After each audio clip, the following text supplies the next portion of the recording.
Self-examination from the Democratic Party today with new comments from former House Speaker Nancy Pelosi suggesting there could have been a more competitive Democratic primary had President Biden dropped out sooner.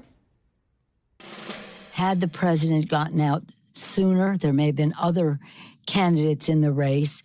Kamala, I think, still would have won, but she may have been stronger having taken her case to the public sooner. The anticipation was that if the president were to step aside, that there would be an open primary. And as I say, Kamala may have, I think she would have done well in that and been stronger going forward. But we don't know that. That didn't happen.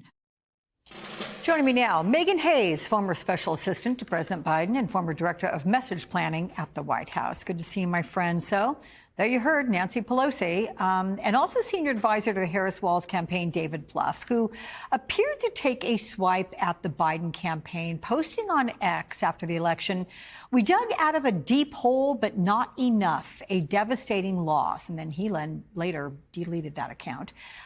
Is it unfounded or pointless now for some Democrats to blame Biden for Harris's loss because he didn't drop out sooner? You know, I think there's a lot of blame to go around. I think that there is a lot of woulda, coulda, shouldas that happened with the election, from starting from the primary or for, the primary season to when the president dropped out to the election results. But I don't think that does any good now. I think that the party needs to rebuild. I think we need to focus on where the electorate is at and where the future of the party goes, because Democrats are going to continue to lose elections if we don't listen to the electorate. So instead of pointing blame and fingers at each other, we should probably focus on what the American people want to see out of the Democratic Party so we can win elections. Okay, well, one more pointing fingers here, because Axios reports Biden's camp is pointing fingers back at the Harris campaign for losing to Trump. Do you have any sense of what the post-mortem dynamics are between the Harris and Biden camps? I think it'll be really interesting. I think the teams at the White House have always gotten along really well. When I was there, we worked really great with the vice president's team, at least in the communications department. So I think it will be interesting to see. I think that a lot of the finger pointing and a lot of the blame game is going on from the campaign side and folks that were on the Biden campaign versus the Harris campaign. But I think the White House teams, they have 10 weeks left. There's a lot to do. There's a lot to be done. I know they're a lame duck. I know that they have less power and influence now, but they still have 10 weeks left in this administration, and they need to make the most of it. And those teams need to work together. So in your universe of coulda, woulda, shoulda, is there anything they could have done to win this election that you think they did not?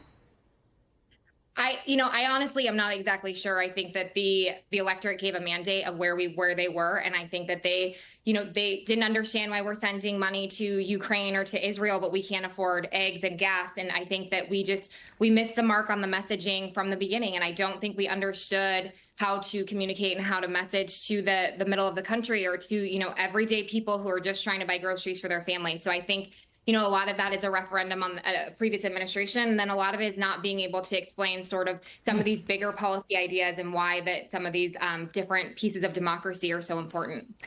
So the Harris campaign dedicated a lot of effort to lifting up anti-Trump Republicans like Liz Cheney. But then the exit polls show that Harris only got 5% of Republican votes.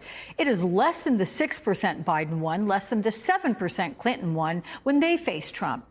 Should the Harris campaign have instead focused on the Democrats who had left the party?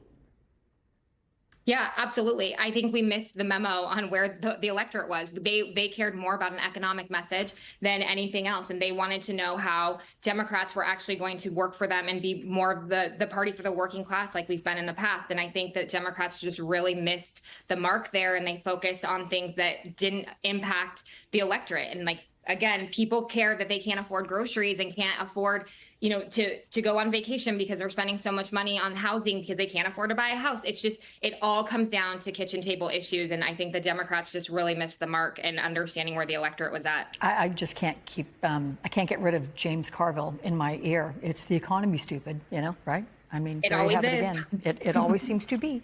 Megan Hayes, thank you so much. We'll see you again.